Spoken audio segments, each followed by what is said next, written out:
വയനാട്ടിലെ ഉരുൾപൊട്ടൽ ബാധിത മേഖലകളിൽ എത്രയും വേഗം സ്കൂളുകളുടെ പ്രവർത്തനം പുനരാരംഭിക്കുമെന്ന് വിദ്യാഭ്യാസ മന്ത്രി വി ശിവൻകുട്ടി. കുട്ടികൾക്ക് കൗൺസിലിംഗ് നൽകും. ഏകോപനത്തിനായി വിദ്യാഭ്യാസ ഡയറക്ടറെ ചുമതലപ്പെടുത്തിയിട്ടുണ്ടെന്നും മന്ത്രി പറഞ്ഞു. വിദ്യാഭ്യാസ മന്ത്രി വി ശിവൻകുട്ടി 24-നൊപ്പം ചേരുകയാണ്. മിനിസ്റ്റർ, ഇപ്പം അവിടെ ഒരു യോഗം ചേർന്നു. അധ്യാപകരൊക്കെ ഉണ്ടായിരുന്നു അവിടെയുള്ള സ്കൂളിലെ. ഏതൊക്കെ കാര്യങ്ങളാണ് പരിഗണിച്ചത്? ഏതൊക്കെ കാര്യങ്ങളാണ് സർക്കാർ ഒരു തീരുമാനമെടുത്തിട്ടുള്ളത്? ബഹുമാനപ്പെട്ട മുഖ്യമന്ത്രിയുടെ നിർദ്ദേശപ്രകാരം അടഞ്ഞുകിടക്കുന്ന വിദ്യാഭ്യാസ സ്ഥാപനങ്ങൾ തുറന്ന് പ്രവർത്തിപ്പിക്കുന്നതിന് വേണ്ടിയുള്ള നടപടികൾ സ്വീകരിക്കണമെന്നുള്ള നിർദ്ദേശം നൽകിയിരുന്നു. വെള്ളാർമല മുണ്ടക്കൈ സ്കൂളുകളാണ് ഒരു തകർച്ചയിലേക്ക് ചെന്നെത്തിയത്. രാവിലെ യോഗം വിളിച്ചു കൂട്ടിയ അധ്യാപകരെല്ലാം ഈ രണ്ട് സ്കൂളുകളിൽ പെട്ടവരാണ്. അപ്പോൾ അവർക്കെല്ലാം വലിയ പ്രശ്നങ്ങളുണ്ട്.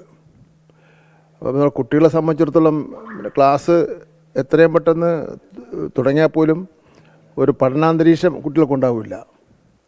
അപ്പോൾ പല നിർദ്ദേശങ്ങളും അവരുടെ ഭാഗത്തുനിന്നുണ്ടായിട്ടുണ്ട്.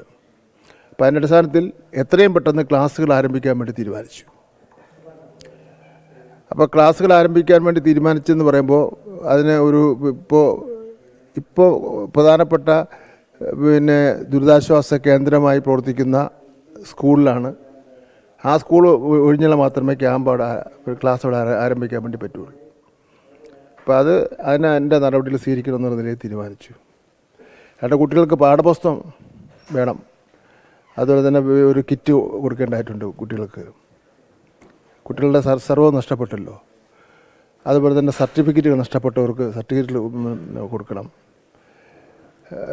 അതുപോലെ തന്നെ ഈ രണ്ട് സ്കൂളുണ്ടല്ലോ, തകർന്ന രണ്ട് സ്കൂളിലെയും അവിടുത്തെ പരീക്ഷകൾ മാറ്റിവെച്ചു. സെപ്റ്റംബർ മാസം 2 മുതൽ 12 വരെയാണ് ഒന്നാം പാദ പരീക്ഷ നടക്കേണ്ടത്. അത് മാറ്റിവെച്ചു. വിദ്യാഭ്യാസ ഡെപ്യൂട്ടി ഡയറക്ടർ ഇതിൻ്റെ നോഡൽ ഓഫീസറായിട്ട് ചുമതലപ്പെടുത്തി. ഇത് കൂടാതെ ഇത് മൊത്തം കാര്യങ്ങൾ നോക്കുന്നതിന് വേണ്ടി വിദ്യാഭ്യാസ ഡയറക്ടർ ഷാനവാസ് IAS തന്നെ ചുമതലപ്പെടുത്തി. അപ്പോൾ ഇതൊരു ടോട്ടൽ കുട്ടികളുടെ കണക്കെടുത്തിട്ടുണ്ട്. ഈ ക്ലാസ്സുകൾ ആരംഭിക്കുന്നതിന് മുമ്പ് നടത്തേണ്ട മുന്നൊരുക്കത്തിന് ആവശ്യമായ തുക എടുത്തിട്ടുണ്ട്. എന്ന് മാത്രമല്ല, തകർന്നു പോയ സ്കൂള് പുനർനിർമ്മിക്കണമല്ലോ. അതിപ്പം അവിടെ പ്രയാസമായിരിക്കും.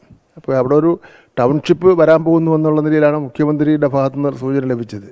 അങ്ങനെ അതിൻ്റെ ഭാഗമായിട്ടായിരിക്കും ഈ സ്കൂളും നിർമ്മിക്കാൻ വേണ്ടി പോകുന്നത്. അപ്പോൾ ചുരുക്കത്തിൽ വിദ്യാർത്ഥികളെ സംബന്ധിച്ചിടത്തോളം അവർക്ക് ഒരു ബുദ്ധിമുട്ടുണ്ടാകാൻ പാടില്ല. ബഹുമാനപ്പെട്ട മുഖ്യമന്ത്രിയുടെ അഭിപ്രായവും ഇത് മെല്ലെ കുട്ടികളെ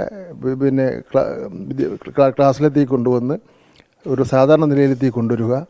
അതിന് ആദ്യം നമുക്ക് കൗൺസിലിംഗ് ആവശ്യമാണ്. അതിനുവേണ്ടി കൗൺസിലിങ്ങിന് ഉള്ള ആൾക്കാരെയും ഒക്കെ ഏർപ്പെടുത്തുന്നു. ആദ്യം പാഠപുസ്തകമൊന്നും കുട്ടികളെ പഠിപ്പിക്കേണ്ട കാര്യമില്ല. അവർക്ക് കളിയും ചിരിയും ഒക്കെ ആയിട്ട് ഈ നടന്ന കാര്യങ്ങളൊക്കെ മറക്കുന്ന നിലയിലെത്തേക്ക് കൊണ്ടുവരേണ്ടതായിട്ടുണ്ട്. അപ്പോൾ ആ നിലയിലാണ് കുറേ കാര്യങ്ങൾ അവിടെ ആലോചിച്ചിട്ടുള്ളത്. അതുപോലെ തന്നെ ഈ എത്ര ദിവസം കൊണ്ട് ഏകദേശം ഈ പഠനം പുനരാരംഭിക്കാൻ പറ്റുമെന്നുള്ളൊരു ഇന്നിപ്പം പറഞ്ഞത് ഒരു 20 ദിവസം കൊണ്ട് നമുക്ക് കാര്യങ്ങൾ തുടങ്ങാൻ കഴിയും എന്നാണ് നമ്മുടെ ഒരു പ്രതീക്ഷ.